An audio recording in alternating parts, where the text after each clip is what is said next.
안녕하세요. 수학을 서술하다 신수학 원장 신미라입니다. 자, 오늘은 저희가 이제 내신 대비에 있어서 어떻게 하면 완벽하게 전략을 세워서 좀 더 이제 좋은 성적을 얻을 수 있는지 그거에 대해서 한번 알아보도록 하겠습니다.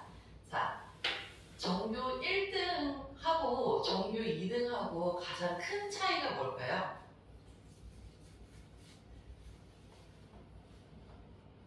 대답하셔도 돼요. 전교 1등 누구나 다 원하는 워너비인 거잖아요. 근데 전교 1등과 전교 2등의 가장 큰 차이는 죽기 살기로 합니다. 정말 별거 아닌 것 같은데 엄청난 차이예요. 전교 1등한테는 죽기 살기로 해야 되겠다는 각오들이 거의 대부분 다 있어요. 그래서 자기가 완벽하게 될 때까지 그걸 잠시도 놓지 않거든요. 그 차이에서 어떻게 하면 우리가 전교 1등은 아니어도 거기에 가까워지려면 어떻게 할 수 있는지. 사실 누구나 다 마음속에 전교 1등 하고 싶은 욕구는 있지만 실제로 그렇게 되는 건 쉽지는 않거든요. 그러면 그 부분을 우리가 조금이라도 따라가려면 어떻게, 그리고 어떤 방법을 이용을 해서 할 수 있는지 그 부분에 대해서 오늘 한번 알아보도록 하겠습니다. 자, 우리가 왜 내신 대비를 준비를 해야 되는지. 첫 번째, 원하는 입시 결과를 위해서. 이게 가장 궁극적인 목표이기는 한데 막연하죠. 그리고 두 번째, 좋은 성적을 받고 싶어서. 대부분의 친구들은 다 이렇게 얘기할 거예요. 나 좋은 성적 받고 싶기는 한데 이번에 성적 90점 넘었으면 좋겠다, 80점 넘었으면 좋겠다, 이런 얘기들 많이 하거든요. 근데 실제로 사실은 내가 목표하는 점수가 나 80점이면 돼, 90점이면 돼, 이런 친구들은 그 점수 못 받아요. 그러니까 나는 이 정도 하면 되겠지라는 거를 사실 멈추면 안 돼요. 거기서 멈춘 순간 그 이상을 할 수는 없어요. 근데 이런 친구들이 생각보다 많아요.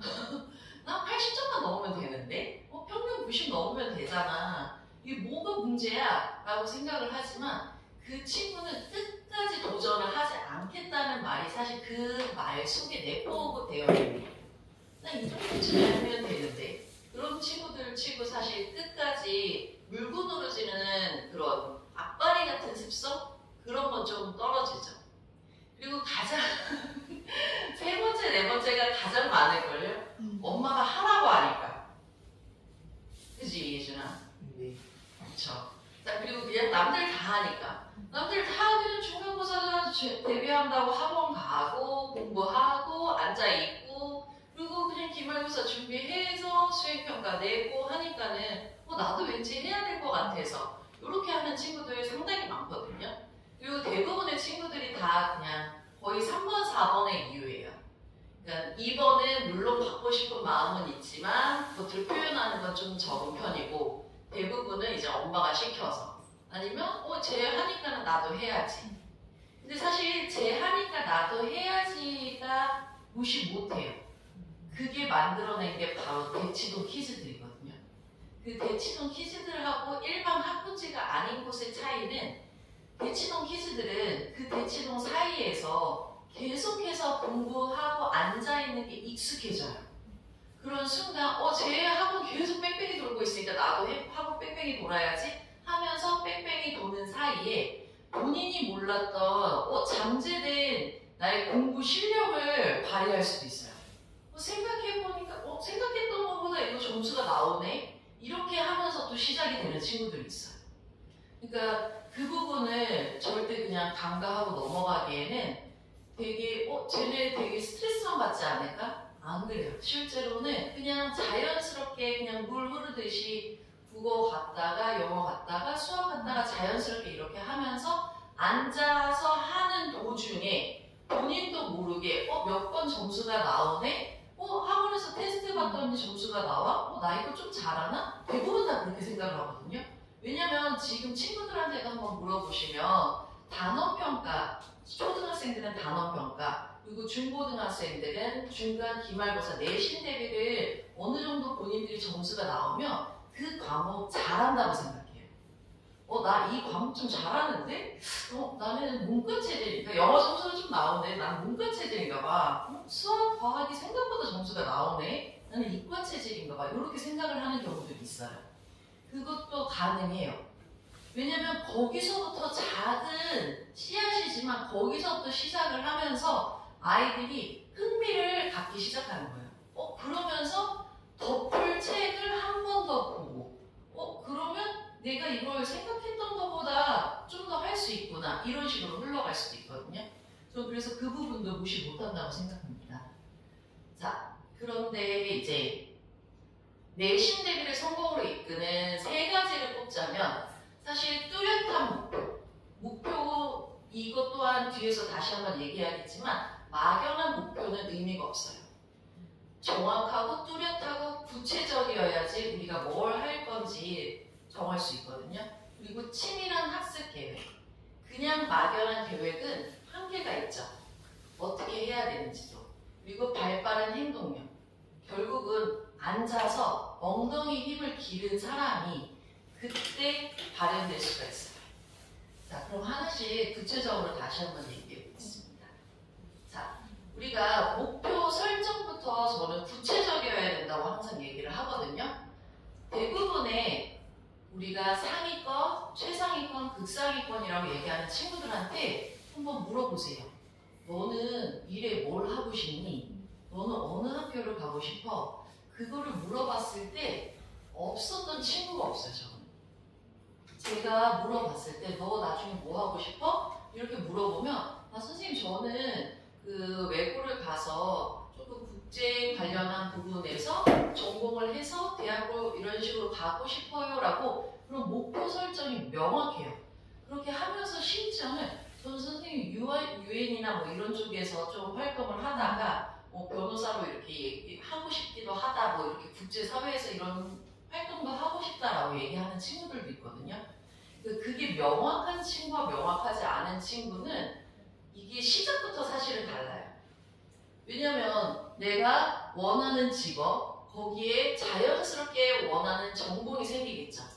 그리고 그 전공에 맞춰서 아이들이 이 전공은 이 학교가 좀 유명하던데 왜냐면 대체로 얘기하는 게 이 선배들이 많은 학교 그러니까는 정치 외교학과 하면은 우리가 왜 고려대 이렇게 얘기를 하잖아요. 그리고 의대가 물론 서울대 의대가 가장 판타스틱하기는 하지만 연대 의대도 못지않아요. 그러니까 그런 식으로 선배들이 이제 많은 학교 왜냐면 거기에 가면 이런 식으로 취업이 될 수도 있겠구나. 그럼 본인이 설정한 목표에 점점 다가갈 수 있기 때문에 일단 내가 하고 싶어 하는 거. 근데 이게 사실 아이들은 초반에는 되게 막연하거든요. 뭘 해야 되지? 그러면 자기한테 집중하는 시간을 조금 가져보시는 것도 저는 추천을 드려요. 그러니까 내가 그래도 조금 이거는 흥미가 있는데 이거는 좀 나는 할 때 즐겁다라고 느끼는 것 같아. 사실 즐겁다라고 느끼기 위해서 재밌다라고 느끼기 위해서는 어마어마하게 노력을 해야 되거든요. 엄청 사실 사람이 잘할 때 즐겁다 재밌다라고 느껴요. 그 전까지는 굉장히 고통스럽죠. 그러면 잠깐이라도 그래도 이거 했는데 재밌어. 예를 들어서 여학생들 같은 경우에는 이제 나 누군가를 이렇게 꾸며주는 게 너무 즐거운 것 같아. 재밌어. 이런 거 거기에서부터 시작을 하는 거예요. 물론 그게 어머님들이나 아버님들이 원하는 방향은 아닐 수도 있겠지만 그러면은 내가 이렇게 메이크업 쪽에 관심이 있나? 그러면은 그걸 하려면은 조금 더 지금부터 뭐 그런 메이크업 샵 이런 게 아니라 그런 국제 무대에서 좀 그렇게 하려면 어떤 전공을 선택을 하면 되지? 이런 식으로 찾아가는 거거든요. 근데 그 방향성을 사실 설정을 할 때 아이들 스스로 하기는 사실 쉽지는 않아요. 왜냐하면 알고 있는 데이터 자체가 작기 때문에 같이 계속해서 말씀 나눠주시고 그리고 저는 사실 제일 좋은 건 책이죠. 독서를 통해서 본인이 직접 경험해보지 못한 간접적인 세상에서 이걸 얘 주인공이 겪고 있는 이 상황을 나도 한번 겪어보니까는 간접적으로 상상을 했을 때 괜찮은 것 같은데? 라고 느낄 수가 있거든요. 그런 부분들을 같이 최대한 자연스럽게 대화 나눌 때 보면은 너 숙제 했어 안 했어? 이것만 하면은 아이들 입장에서는 또 잔소리야. 우리 엄마는 나만 보면 숙제했니?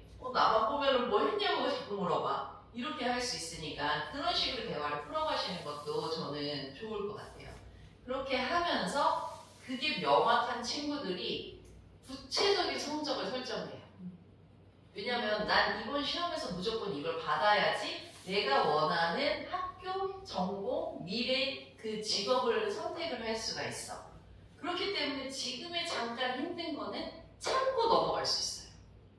근데 이게 없는 친구들은 막 가장 많이 물어보기도 해요. 선생님, 이거 공부해서 어디다 써요?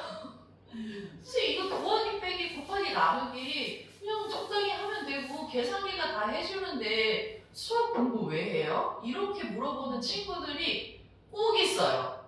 1년에 한 번씩은 꼭 나타나거든요. 그럼 그 친구들한테 저는 얘기를 해줘요. 너가 어떤 목표가 없다면 지금 현재 이건 너의 논리적인 그냥 사고력을 증진시키는 데 도움이 된다.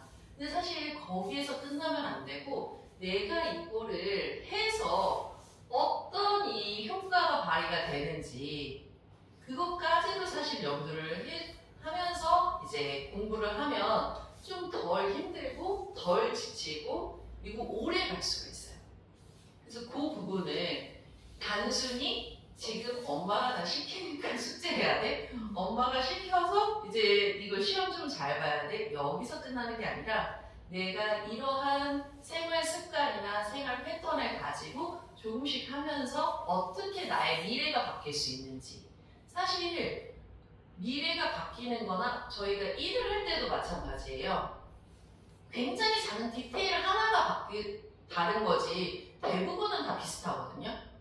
그러면 그 한 가지를 누가 핵심적으로 나는 나만의 차별화된 방법을 찾아낼 거냐 이게 중요한 건데 그게 지금 학생들 입장에서는 누가 쟤보다 1점이라도 더 받을 거냐. 사실 그 1점, 2점에 목숨 거는 친구들이 전교 1등이에요. 제가 자꾸 전교 1등, 전교 1등 해서 그런데 우리 목표가 사실 상위권, 최상위권, 극상위권 이렇게 단계적으로 가고 싶은 거잖아요. 근데 상위권이라도 치고 싶다면 그 1점에 목숨 거는 거 맞아요. 제가 그 어떤 영상에서 의대를 갔던 친구였는데 인터뷰를 하면서 얘기를 하더라고요. 너는 그 매번 전교 1등? 전과목 다 1등급을 받았는데 어떻게 그렇게 할 수 있었니? 선생님 저는 매 순간 내신 때마다 중간 기말 때마다 정말 목숨 걸 거예요. 그게 20대 입에서 나올 말은 아니잖아요. 근데 그걸 경험한 친구들은 진짜 제가 그러한 불굴의 의지로, 불굴의 투지로 그렇게 공부를 했다라고 말을 한 친구들이 사실 의대 가는 거예요. 그리고 본인이 원하는 대학교, 본인이 원하는 과에 가는 거죠. 그게 없다면 사실 그냥 따라가는 거죠. 근데 그 이후의 삶도 저는 특별하게 다르지 않을 거라고 봐요. 왜냐면 자꾸 남들 하는 것만큼만 하려고 하니까. 그래서 항상 모든 시험은 만점을 목표로 해야 돼요. 만점이 아닌 99점? 여기서부터 문제예요. 그 1점을 왜 남겨두는 거지? 준비하는 동안에는 항상 나는 만점을 받겠다라는 생각을 가지고 끝까지 해야 돼요. 끝까지 하지 않고 도중에 포기하려고 하는 자세 자체가 이미 상위권으로 가는 길에 방해, 장애물들이 쌓여있는 거거든요. 저는 그래서 항상 어떤 시험이든 내가 만점을 목표로 끝까지 시험 보기 직전까지도 열심히 공부를 하는 사람들만이 살아남는 세상이죠. 실제로 저는 제가 지금은 사교육에서 이렇게 학원 원장으로 있기는 하지만 저는 사실 학창시절에 학원을 다녀본 경험은 없어요. 사교육 없이 집안 사정이 그렇게 좋지 않으니까 그냥 그렇게 했지만 제가 초, 중, 고 점점 성적이 향상된 케이스예요. 그러면서 저는 전교 1등을 딱 2번 해봤는데 그게 고등학교 시절이에요.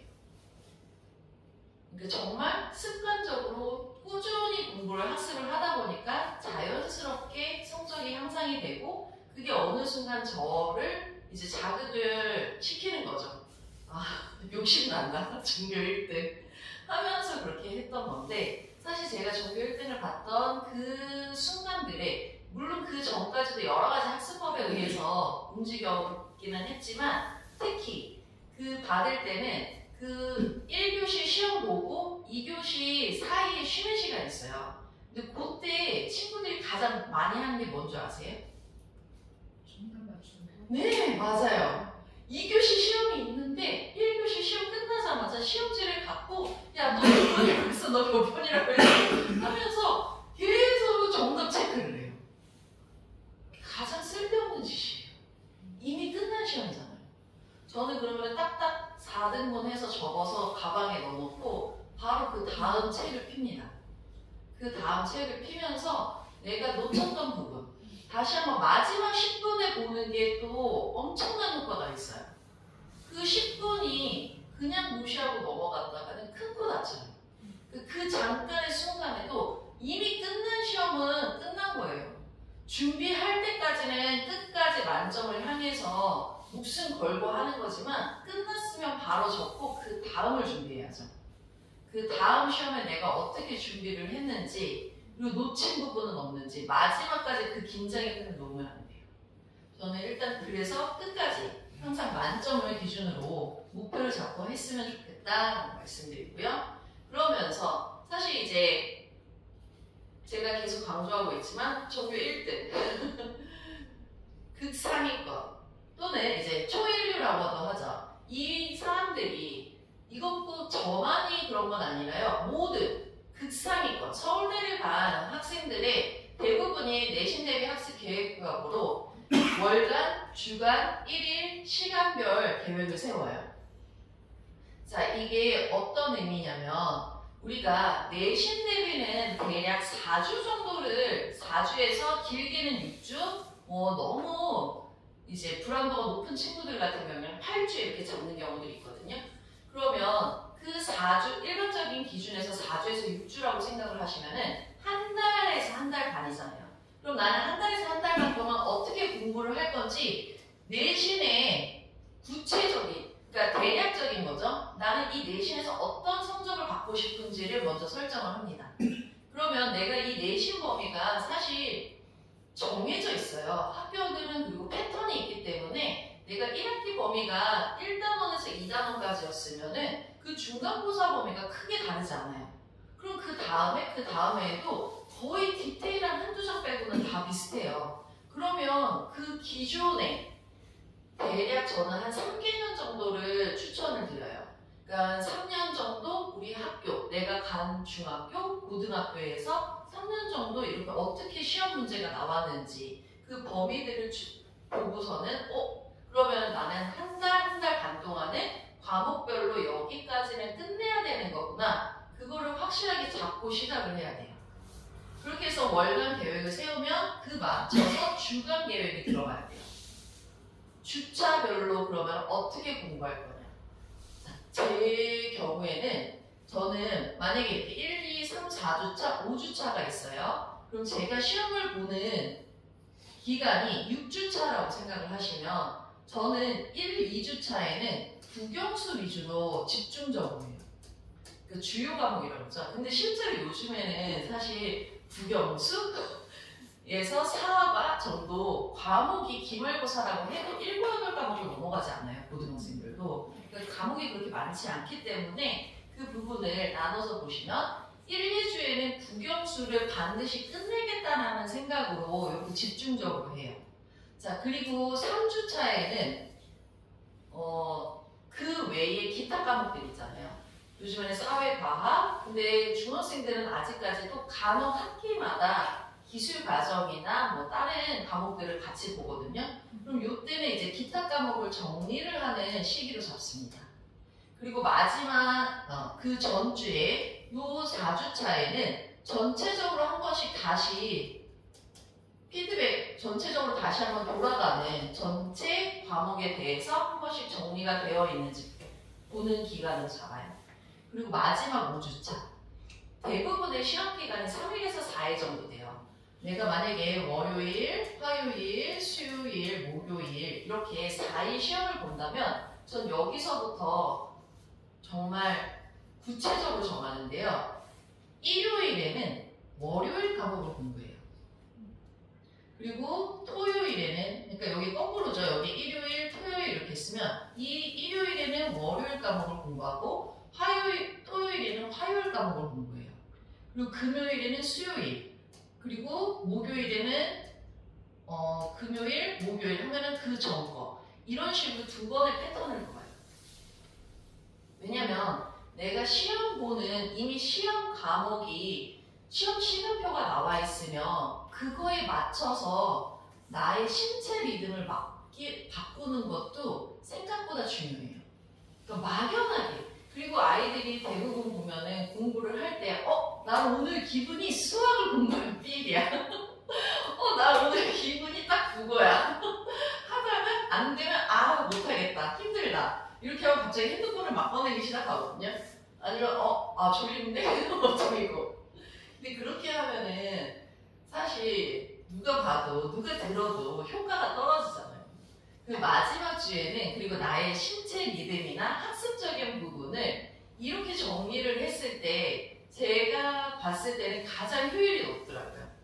왜냐면 내가 공부를 할 양을 정확하게 딱딱딱, 만약에 국어를 봐야 되면 그 전날, 그리고 수학을 봐야 되면 그 전전날, 이런 식으로 하게 되면 내가 결국은 마지막에는 그 전날에 공부를 하게 되기 때문에 기억도 이게 정리가 돼요. 자연스럽게.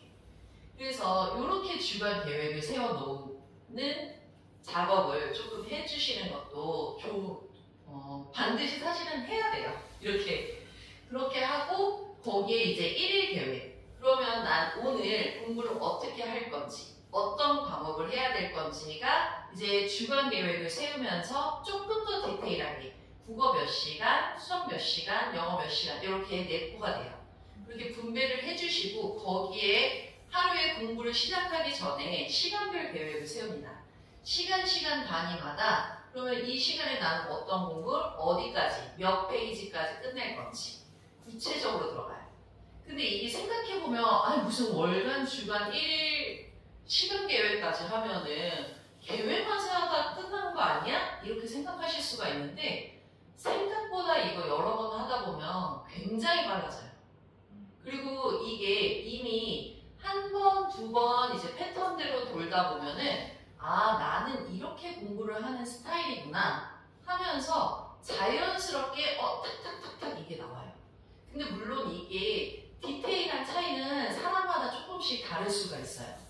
그거는 본인이 이 학습을 해보고 이게 생각보다 안 먹히네? 그러면 조금씩 바꿔 나가셔야 돼요. 이제 제가 서울대 양서공한 친구들 보면 제가 간혹 이런 얘기들을 해주거든요. 근데 그 친구들한테 가장 달랐던 한 가지가 있어요. 뭐가 달랐을까요? 우리가 연초나 학기 초에 가장 학생들이, 특히 여학생들이 많이 사는 게 뭐죠? 맞아요. 정답이세요. 다이어리. 근데 그 상위권, 최상위권, 극상위권 친구들은 뭘 사는 줄 아세요? 바로 학습 플래너예요. 우리가 다이어리처럼 들고 다니는 그 여학생들이나 간혹 남학생들 중에서도 있지만 나의 일상을 꾸미는 거에 집중하는 그 시간에 그 상위권 친구들은 나의 학습 계획을 세우고 있어요. 나는 오늘 어떻게 공부를 해야 되지? 나는 이제 이번 주에는 무엇을 끝내야 되는 거지? 그럼 어떤 학원을 가고 내가 그럼 나머지 시간에는 뭘 해야 되는지 그 친구들은 유일하게 학습 플래너들을 갖고 다니는 거예요. 이제 계획에 대해서 중요성을 얘기를 하긴 하지만 사실 대부분의 친구들은 흘려들어요. 근데 그 두 친구는 각각의 크기의 차이는 있을 수는 있지만 학습 플래너를 갖고 다니면서 무엇을 할까요? 걔네들이 학습 플래너를 갖고 있다는 것 자체가 본인의 학습법에 대해서 굉장히 고민을 하고 있다는 거예요. 나는 이 공부를 했을 때 효율이 얼만큼 되는 거지? 이렇게 하면 더 좋은 건가? 이렇게 했을 때 더 시간을 아낄 수 있는 건가? 그 친구들은 그걸 그냥 단순히 이게 학습 플래너를 갖고 있니 없니, 너 갖고 다녀 안 다녀 이게 아니에요. 그걸 갖고 다니면서 체크를 하면서 그 친구들이 하고 있는 방법은 무엇이지? 본인들의 학습법을 끊임없이 고민을 한다는 거죠. 그 차이가 결국은 나에게 좋은 점수를 얻게끔 해주냐 안 해주냐 이거를 남기는 거거든요. 그건 어마어마한 차이예요. 그냥 단순히 이걸 갖고 다닌다? 여기에서 끝나는 문제가 아니죠. 그래서 이 계획을 세우는 게 물론 이제 요즘은 MBTI 많이 하잖아요. 제 성향이 없는 친구들은 물론 힘들 수는 있겠지만 그걸 극복해 나가는 것도 가능해요. MBTI도 사실 보면 때마다 달라진다고도 하잖아요. 그거는 결국은 사람의 노력에 의해서 변화될 수 있다는 얘기거든요. 그러면 그만한 노력을 나는 하고 있는가? 내가 만점을 받고 싶은데 그 정도의 노력도 하지 않아? 불가능하다는 얘기죠. 만점이. 저는 그렇게 생각합니다. 네. 그러면서 이제 일단 목표를 설정을 하고 계획을 세운 뒤에 저희가 이제 그렇게 해서 저는 이제 자기주도적인 제가 이제 일일이 다 세워줄 수는 없잖아요. 그래서 자율학습 왔을 때 그럼 내가 학습할 내용 그리고 학습한 내용 거기서 이제 보완할 점. 왜냐면 사실 계획대로 이게 다 실천이 되는 건 아니에요. 근데 내가 계획대로 되지 않았을 때 왜 되지 않은 건지 그거에 대한 구체적인 그리고 내가 어떤 부분 때문에 그렇게 된 건지 그냥 단순히 난 역시 안 되는 인간인가? 이렇게 생각하고 끝나면 안 되거든요. 그러면 내가 이 계획을 세웠는데 계획대로 되지 않았을 때 발생한 변수가 뭔지를 생각을 하셔야 돼요. 그게 학생들이 제일 싫어하는 거거든요. 왜냐면 그냥 안 돼. 나는 원래 이게 안 됐나 봐. 난 제의가 없어. 이렇게 하고 넘어가면 세상 편해요. 마음이 그렇게 편안할 수가 없죠. 근데 거기에서 이제 다시 그럼 나는 내가 이 공부를 원래 하려고 했었는데 왜 못한 거야? 이거를 생각하는 것 자체가 너무 짜증이 나거든요. 저도 100번 이해는 해요. 근데 그거를 하는 것과 하지 않는 것의 차이가 극명하다는 거죠. 아까도 말씀드렸다시피 학습 플래너가 있는 자와 없는 자 그리고 그걸 단순히 갖고 있다라는 게 중요한 게 아니라 그 친구들은 계속해서 고민을 한다는 거예요.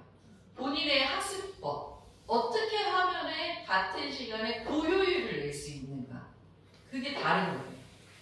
그러면 그 친구들은 반드시 고민을 한다는 거거든요. 내가 5시간 공부하기로 했는데 집중을 3시간밖에 못했어. 왜 못한 거지? 나는 원래 이 단원을 이번 주에 끝내기로 했었는데 못 끝냈어. 왜 못 끝낸 거지? 그 왜에 집중을 하셔야 돼요. 이거는 사실 학생, 학부모님 모두 그 포커스에 맞춰야 되는데 단순히 우리는 점수 왜 안 났어? 학원 탓이야. 물론 그럴 수도 있어요. 그냥 나는 계산 실수를 해서 이랬어. 제일 많이 하는 핑계 중에 하나가 그거예요. 그놈의 계산 실수. 그 계산 실수도 내가 정말 몰라서 계산을 실수를 한 건지 아니면 어떤 상태가 너무 흥분돼서 이걸 못 푼 건지 아니면 내가 놓쳤던 개념이 있었던 건지 디테일하게 들어가야 돼요. 그냥 단순히 난 계산 실수야. 나는 원래 계획대로 안 돼. 그냥 그렇게 하고 넘어가시는 건 분명히 한계가 있죠. 그래서 저는 저희 왔을 때 자기 자율학습을 할 때만이라도 자꾸 이런 걸 좀 쓰고 시작을 하게끔 이거 쓰는데 사실 5분 10분밖에 안 걸려요. 그럼 내가 만약에 2-3시간을 공부를 할 때 이거 5분 10분 쓰는 게 이걸로 인해서 차이가 얼마나 어마어마하게 벌어질 수 있는지를 안다면 이걸 귀찮아하면 안 되거든요. 근데 사실 대부분의 학생들은 귀찮아해요. 그 대부분의 학생들이 이제 상위권과 벌어지는 거죠.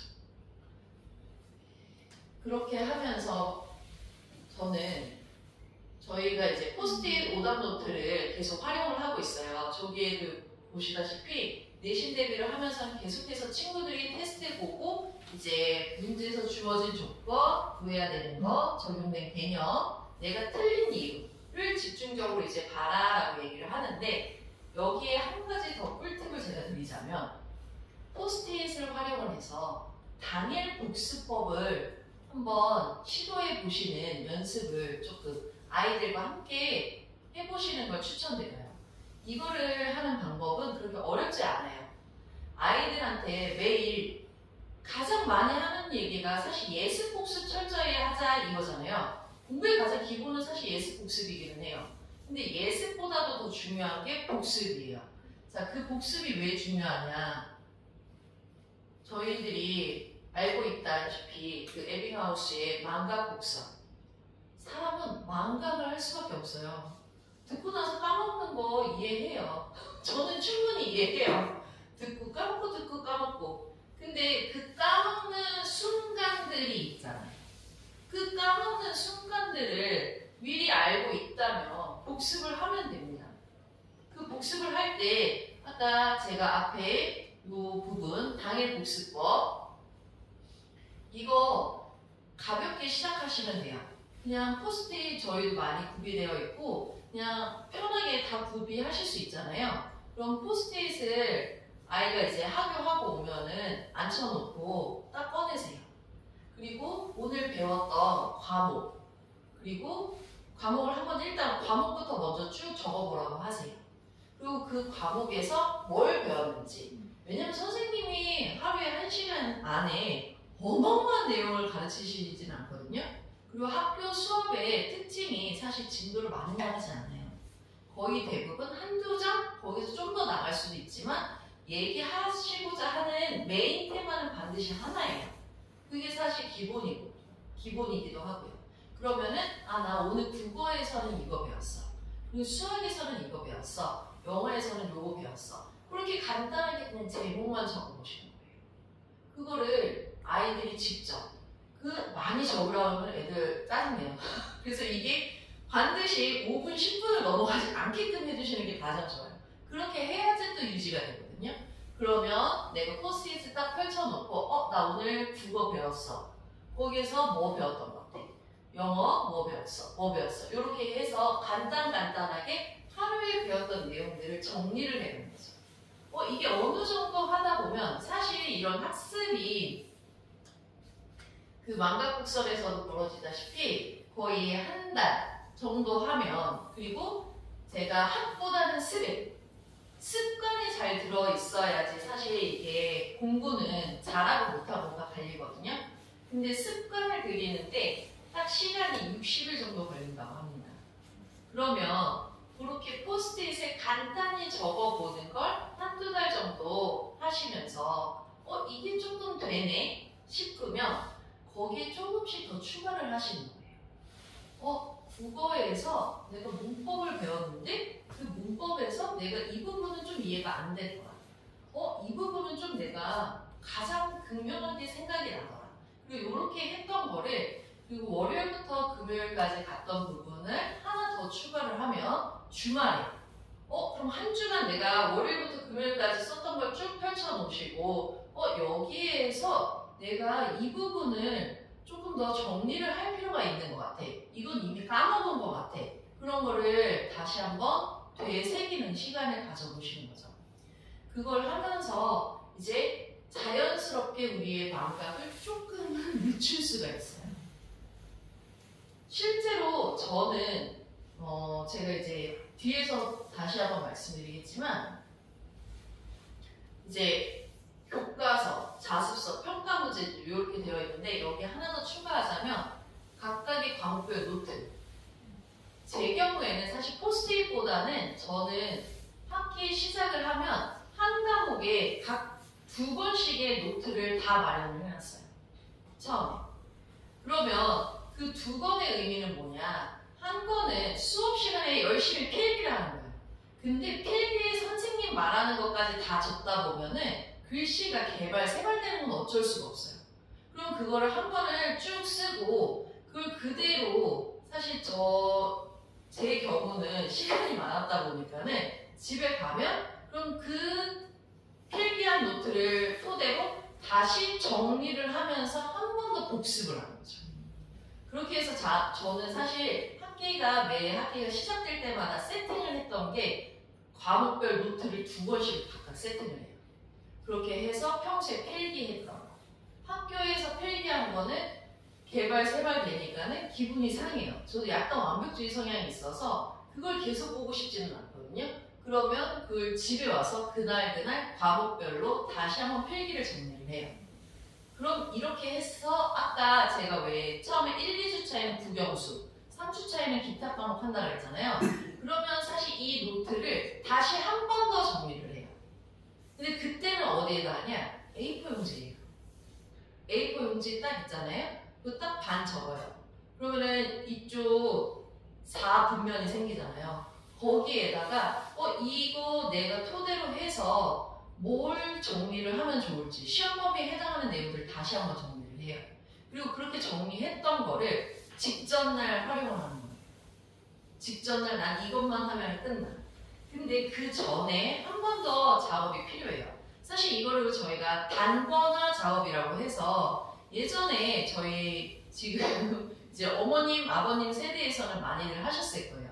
그렇게 노트 필기한 거에 추가적으로 교과서 공부하면서 필요한 내용 한 번 더 정리, 자습서 한 번 더 정리, 평가 문제집 한 번 더 정리, 그리고 내가 원래 풀고 있는 문제집 한 번 더 정리. 그렇게 하면서 이 노트가 좀 풍성해지거든요. 그럼 그거를 바탕으로 아까 1, 2주차, 3주차, 4주차에 다시 한번 A4 용지에 정리를 해가는 거예요. 근데 처음에는 A4 용지가 또 이거를 정리를 다 못하다 보니까 여러 장이 될 수도 있어요. 그러면 그걸 다시 한번 공부를 하면서 또 줄이면서 결국은 한 장 안에 되게끔. 난 이거 하나면 충분해요. 이거 하나면은 딱 시험 전날 이것만 보고 내가 외웠는지 못 외웠는지 알고 있는지 없는지 그렇게 해야지 만점이 나와요. 끊임없이 계속해서. 단순히 물론 항상 그런 친구들은 언제 어디에서나 있었지만 공부를 할 때 보면 이제 중하위권들부터 보면 필기하는 학습법 자체가 좀 잘 안 돼 있기는 해요. 이걸 왜 적어? 그러니까 나 이거 내용 아는데 본인이 안다고 착각하는 거예요. 이게 인지와 기억의 차이거든요. 그러니까 단순히 보고서는 나 이거 봤는데 알고 있어 하면서 이제 가장 많이들 하는 실수가 정말 내가 알고 있다고 착각을 하면서 실제로 그거 시험 문제 나오는데 까먹었다. 이거 선생님이 얘기했던 것 같은데 뭐였지? 이런 착각들을 많이 하거든요. 그러니까 그거 내 기억에 들어간 게 아닌데 그러니까 인지한 것만으로 내가 알고 있다고 착각을 해서 벌어지는 현상들이에요. 그러니까 그 부분들을 반드시 본인을 계속해서 끊임없이 물론 스트레스 받죠. 스트레스 받더라도 쪼여야 돼요. 내가 정말 알고 있는 게 맞나?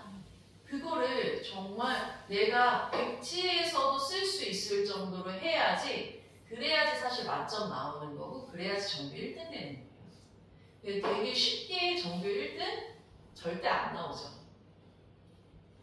그렇게 하면서 만약에 내신을 대비할 때 저희 절대 반지와 같은 준비물 되도록이면 이제 교과서 학교에 대부분 아이들이 요즘에는 다 학교에 들고 다니더라고요.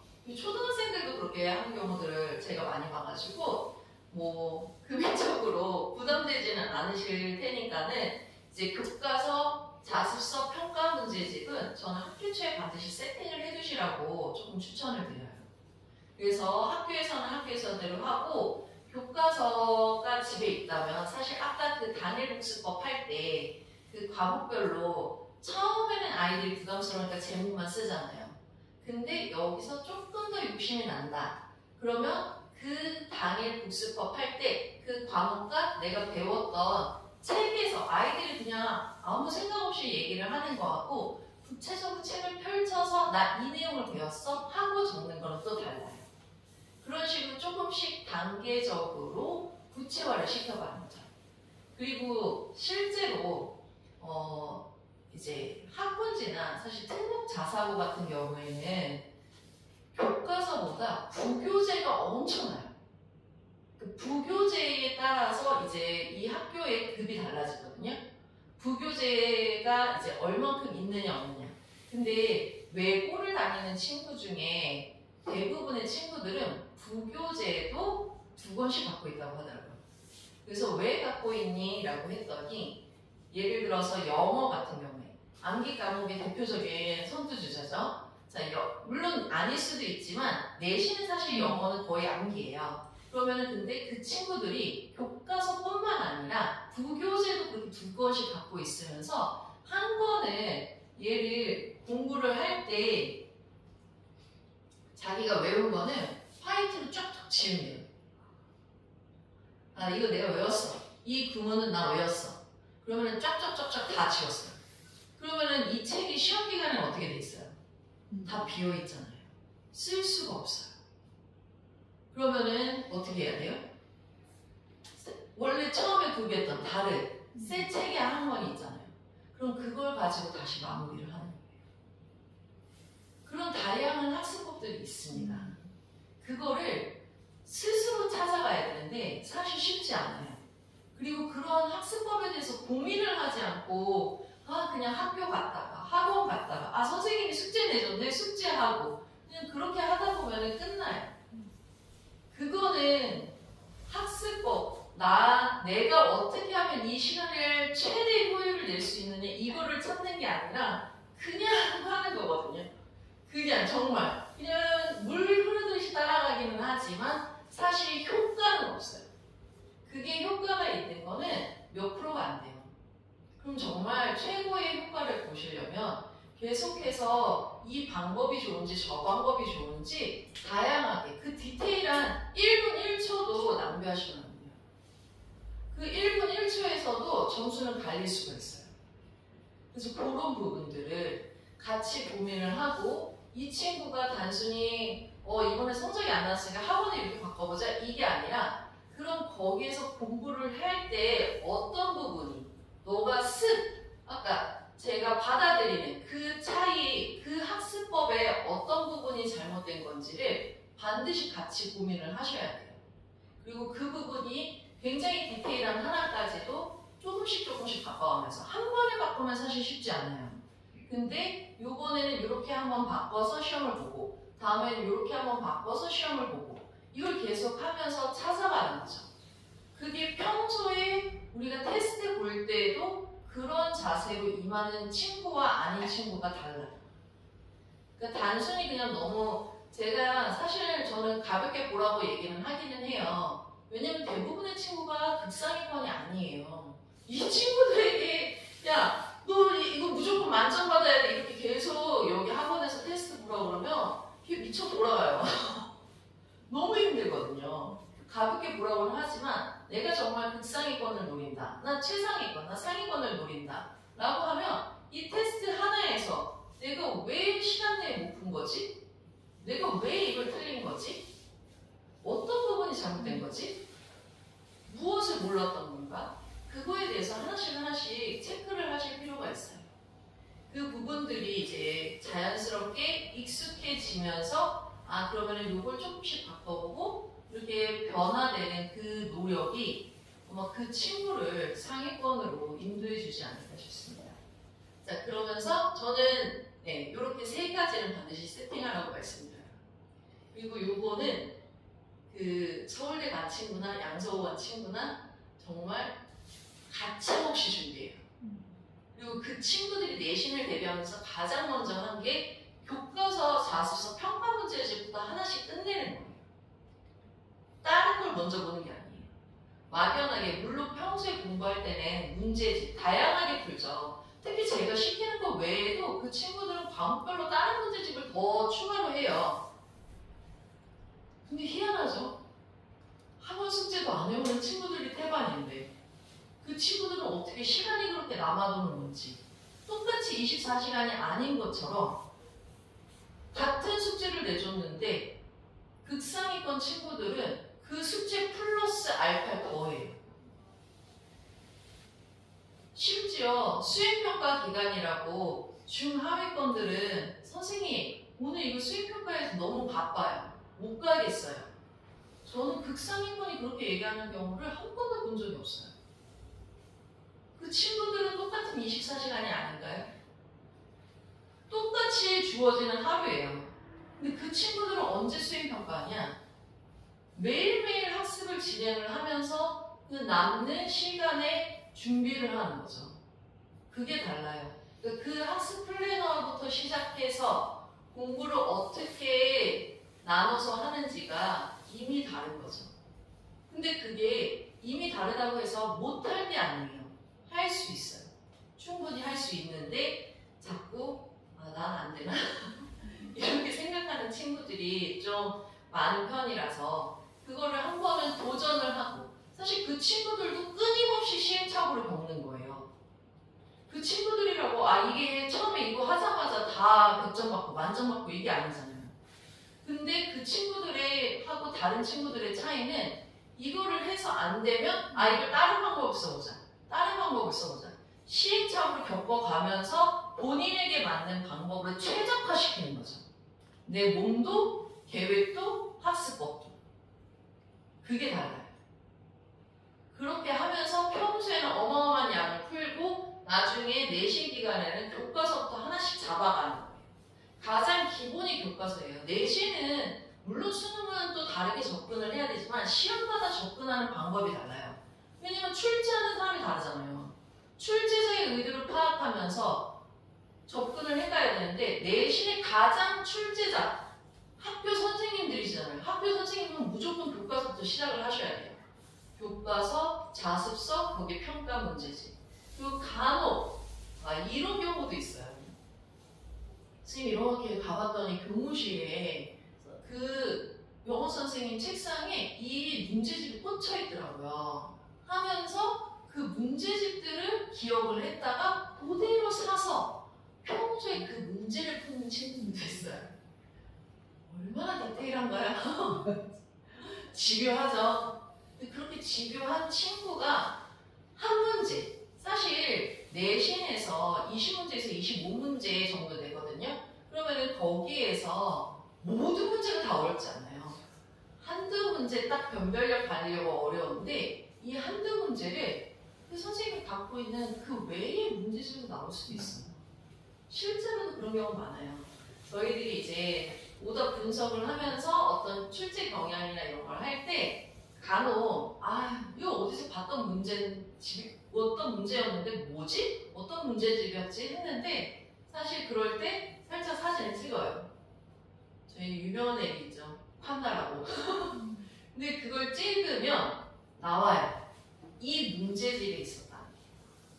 사람의 기억은 한계가 있어요. 그래서 그 기출에 있었던 그 문제를 찍으면 이 선생님이 이 문제집 쓰시는구나 하면서 그 학기에는 그 문제집을 추가로 더 하는 거죠. 이런 되게 디테일한 작은 차이들이 있는데 사실 그냥 넘어가고 그냥 주어지는 숙제 빨리 하고 수익도 빨리 하고 그냥 시험 볼 때 됐다. 시험 시작했다. 그러면 다르죠. 거기에서 오는 결과가 결국은 나의 점수를 차이나게 하는 거라고 생각합니다. 그래서 반드시 꼭 교과서, 평가, 자습서, 평가 문제집 이 순서대로 먼저 섭렵을 하시고 그 외에 내가 풀었던 문제들 중에서 오답이 있는 것들을 하나씩 정리를 해가시길 바래요. 이렇게 하다 보면 이제 자연스럽게 이제 시험을 치르게 되고 근데 여기서 또 항상 마무리가 중요해요. 뭐든 시작은 거창하게 했는데 끝은 뭐야? 결국은 이렇게 안 나왔어. 끝났네. 시험지 보기 싫어. 하고 진짜 실제로 50점 이하의 친구들은 시험지 어떻게 되는 줄 아세요? 다 쓰레기통으로 갑니다. 여기저기 버려지고 구겨지고 난장판이 되죠. 그런 친구들의 성적 물어보시면 100이면 100, 절대 100점 없어요. 100점인 친구들 깨끗하게, 물론 본인이 풀었으니까 그 흔적들은 남아있죠. 깨끗하게 그대로 간직해서 어떻게 하시는 줄 아세요? 집에 가서 그날 다시 틀렸던 거 다시 봐요. 그 자리에서 바로 아까 보셨죠? 망각독서. 본인이 시험 본 것도 그렇게 미친 듯이 했는데 보고 나면 싹 잊어버려요. 그럼 집에 가서 바로 다시 한번 보기 싫어도 봐야죠. 그게 달라요. 난 그냥 70점, 80점만 받으면 돼. 그럼 물론 안 봐도 되죠. 근데 그 친구 그 다음번에 7, 80점 나올 거라는 기대를 하시면 안 돼요. 학년이 올라가면 올라갈수록 난이도는 올라가기 때문에 점점점 성적은 떨어져요. 그러면 내가 지금 70점을 받았어도 보기 싫어도 보고 펼쳐서 다시 풀어야 돼. 다시 풀면서 내가 왜 시험 시간에는 이걸 못 풀었던 거지? 나 이거 왜 기억을 못한 거지? 뭐가 문제였던 걸까? 반드시 왜 틀렸는지를 생각을 해야 돼. 정말 불안도가 높아서 갑자기 머리가 새하얘졌어 이럴 수도 있죠. 근데 디테일하게 하나하나 하다 보면은 나 분명히 이거 개념을 배웠는데 왜 이 문제를 거기서 못 풀었을까? 그러면 난 이거는 왜 안 된 거지? 반드시 왜에 집중하면서 그 시험지를 씹어 먹어야 돼요. 그렇게 한 시험지라도 씹어 먹기 시작하면은 그게 2개가 되고 3개가 되고 하면서 자연스럽게 이 씹어먹는 시간, 속도도 엄청 빨라져요. 그리고 반드시 오답 분석을 해야지 그 다음이 있지. 오답 분석을 하지 않은 채로 그 다음 똑같아. 왜냐면 내가 오답 분석을 안 했는데 내가 뭐가 문제 있는 건지 문제 인식이 이미 안 되잖아요. 그러면 거기서부터 그 친구는 어떻게 할까요? 또 똑같이 그냥 학교 갔다, 학원 갔다, 숙제하고 그냥 또 시간이 쫓겨서 이렇게 지내게 돼요. 근데 이걸 자꾸 하면 할수록 아까 제가 말씀드렸잖아요. 월간, 주간, 일간, 그리고 일일, 그리고 시간별 계획이 자연스럽게 빨라져요. 굉장히 빠른 속도로 진행을 하면서 이 부분만 고치자. 이 부분만 다시 해보자. 이렇게 되거든요. 그 부분을 아이들이 스스로 혼자 할 거라는 기대는 안 하시는 게 좋아요. 왜냐면 쉽지 않아요. 그리고 아이들은 아직 그만큼의 경험이 없기 때문에 이걸 이렇게 해야 되나 저렇게 해야 되나 굉장히 고민이 많을 수밖에 없어요. 그러면 같이 한번 고민을 해서 엄마가 봤을 때, 그리고 사실 제3자의 눈이 좀 정확한 편이에요. 엄마가 봤을 때, 아빠가 봤을 때, 선생님이 봤을 때 너는 좀 요런 스타일이야. 그럼 요렇게 처음에 해보고 그 다음에 안 되면 요걸 조금 더 추가해보자. 아니면 이 방법은 좀 빼고 요렇게 해보는 게 어떨까? 같이 그걸 고민을 하시면서 그렇게 대화를 이끌어 가시는 것도 저는 좋은 이제 대화법이 되지 않을까. 단순히 숙제 했어? 책 펴! 이거보다는 너 공부할 때 어떤 부분이 힘들었니? 그러면 이 부분은 조금 더 이렇게 보완하면 좋지 않을까? 이걸 같이 고민을 하시면서 그렇게 대화를 이끌어 가시면 조금 더 효율적인, 그리고 정말 우리가 원하는 전교 1등이 아니어도 그래도 상위권으로 갈 수 있는 길이 되지 않을까 싶습니다. 그래서 제가 일단 오늘 준비한 거는 여기까지고요. 만약에 궁금하신 점 있으시면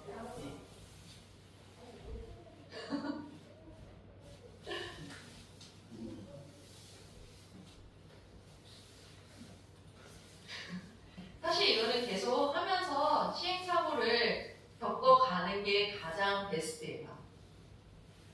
그리고 내가 이번 시험에서는 못 봤다 하더라도 거기에서부터 문제를 인식을 해서 다시 또 찾아가고 이걸 끊임없이 반복을 하셔야 돼요.